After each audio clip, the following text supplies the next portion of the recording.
ќе влезе Македонија, но сега прашањето е како ќе влезе.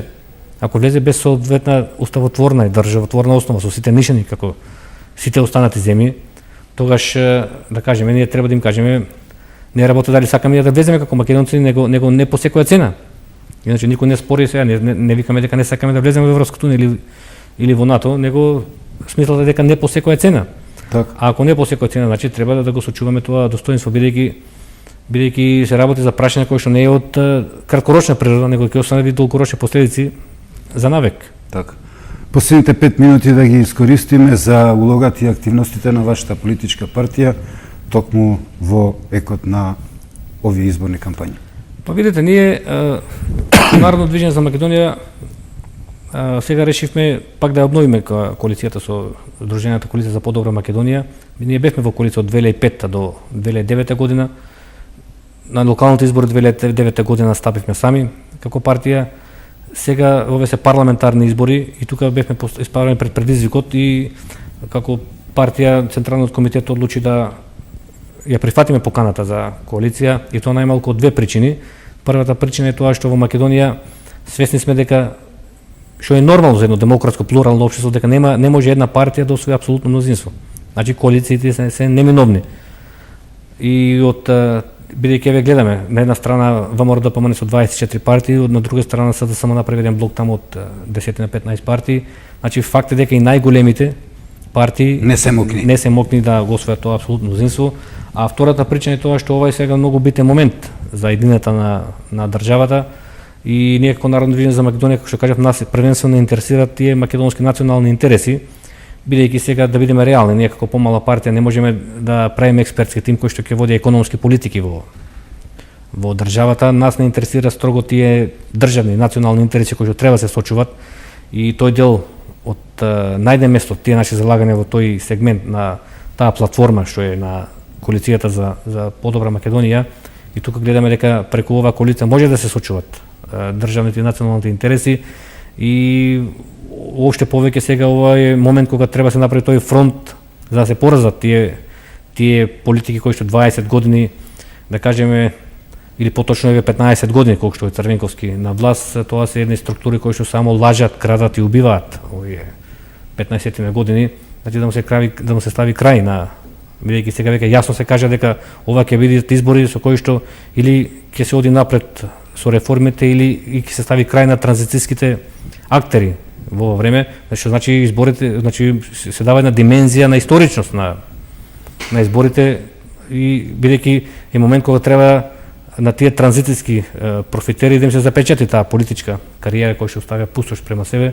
И тука некаде се причините зошто ние како Народно движење за Македонија одлучивме да влеземе во коалицијата, бидејќи како што кажав во Македонија во овој момент таква е ситуацијата да коалицирањето се неминовни и ние како партија, како што кажа, со таа национална определба сега не би сакале да нанесеме штета, да излеземе на избори сами, да отцепиме некои гласови кои што може треба да бидат пресудни за некои пратеници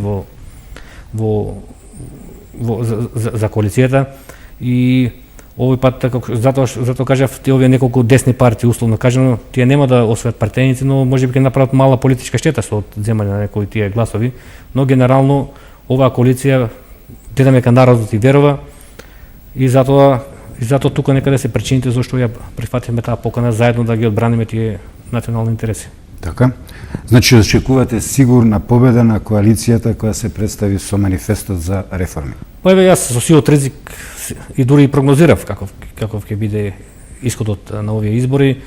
Значи ја гледам таа бројка на Сдружената коалиција околу 60 пратеници, СДСМ го гледам тука неколку 30 на овие албанските партии, веќе е редовно 25 до 26 пратеници си ги делат меѓу себе тие нивните партии, сега кој колку ќе освои, тоа е можеби не е толку битно. Веќе како што кажа, веќе непишано правило е која албанска партија да е победник, учества во било која влада, така да сега многу е битно, значи што народот верува на коалицијата за подобра Македонија, значи што ќе даде уште еден мандат да се продолжат тие политики кои што се водат во овие 4 години и тие политики, да кажеме, да стварно сега мора да бидеме искрени, да ги процениме дека стварно воведува некои нови вредности, да кажеме За време на владењето на СДСМ беше незамисливо вие да видите полицајци, суди и премиери да седат на обвинителни клупи. Еве да кажеме, ние повозрастници се сеќаваме од 90-та година, тоа беше незамисливо да видите таква слика, додека во мандатот на оваа влада видовме дури и носители на највисоки функции, премиери, еве суди, секојдневно слушаме како се разрешуваат поред несовесно и нестручно работење.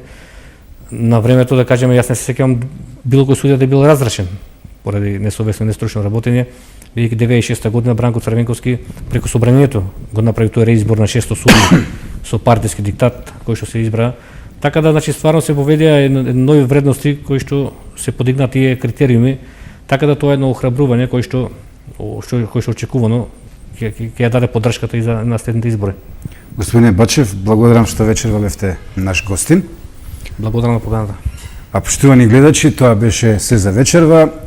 Ние ќе се видиме утре вечер, во истото време, во 20 часот, а бидејќи работата е сериозна, историски, драматична, вие сте токму на таа фреквенција во овие историски времења, на историско ниво и точно ќе знаете кому да го даете својот глас, а со тоа и ќе ја запечатите судбината ваша пред се лична, но и на македонската држава. Останете со добро и добра ноќ, се гледаме утре вечер.